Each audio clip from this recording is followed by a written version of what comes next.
اب ہم آج کی اس مجلس کے اندر اعتکاف کرنے والے کے لیے جن باتوں کا لحاظ رکھنا ضروری ہے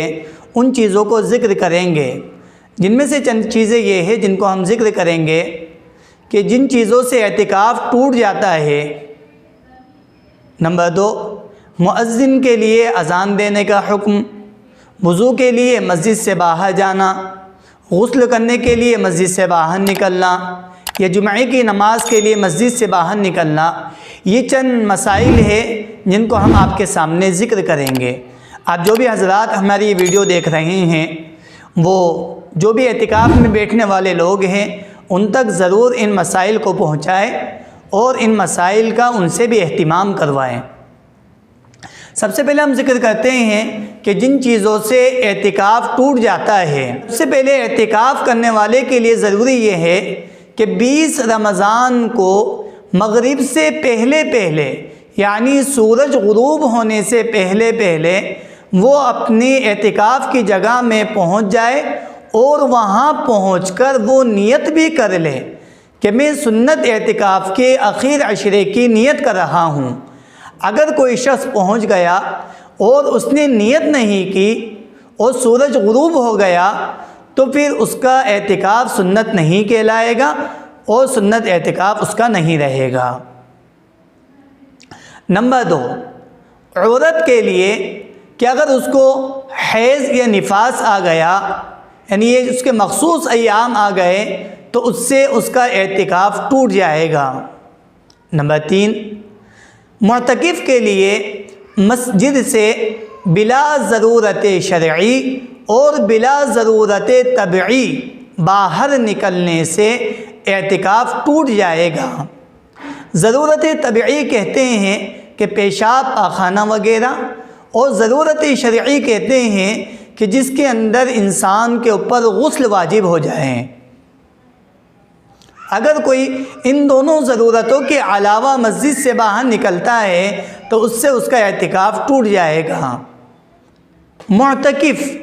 اگر اس کی عادت بیڑی یا سگریٹ پینے کی ہے تو اس سے اس کا کیا حکم ہوگا؟ یہ بہت ہی اہم مسئلہ ہے، اس کو ذرا دھیان سے سنیے کہ معتکف اگر یعنی اعتکاف کرنے والا اگر مسجد سے صرف بیڑی یا سگریٹ پینے کے لیے باہر نکلتا ہے، چاہے وہ استنجا خانے میں جا کر پیے، تو اس سے اس کا اعتکاف ٹوٹ جائے گا۔ واقعی اس کو پیشاب پاخانے کا تقاضا ہو اور وہ ضرورت سے فارغ ہوتے وقت بیڑی یا سگریٹ پی لے تو اس سے اس کا اعتکاف نہیں ٹوٹے گا، لیکن مکروہ ہے کیونکہ اس سے دوسرے لوگوں کو تکلیف ہوگی۔ ہاں، اگر کوئی شخص اپنی ضرورت سے فارغ ہونے کے بعد بھی بیڑی یا سگریٹ پینے کے لیے بیت الخلاء کے اندر رکا رہا تو اس سے بھی اس کا اعتکاف ٹوٹ جائے گا۔ نمبر 4، بغیر شرعی ضرورت کے اگر کوئی شخص نہانے کے لیے نکلا، مثلا ٹھنڈک حاصل کرنے کے لیے یا بدن کی صاف صفائی کے لیے، تو اس سے اس کا اعتکاف ٹوٹ جائے گا۔ یہاں تک کہ جمعے کی نماز کے لیے بھی غسل کرنا اس کی اجازت نہیں ہے۔ اگر کوئی شخص پیشاب یا استنجا کے لیے مسجد سے باہر نکلا اور مسجد سے باہر نکل کر وہ کہیں پر رک کر باتیں کرتا رہا تو اس سے اس کا اعتکاف ٹوٹ جائے گا۔ ہاں، اگر وہ پیشاب خانے یا استنجا خانے میں جاتے ہوئے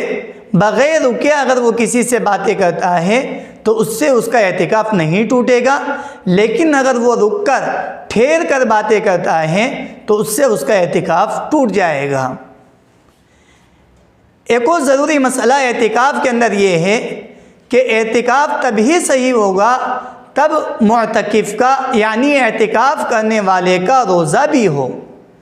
اگر کوئی شخص سنت اعتکاف کر رہا ہے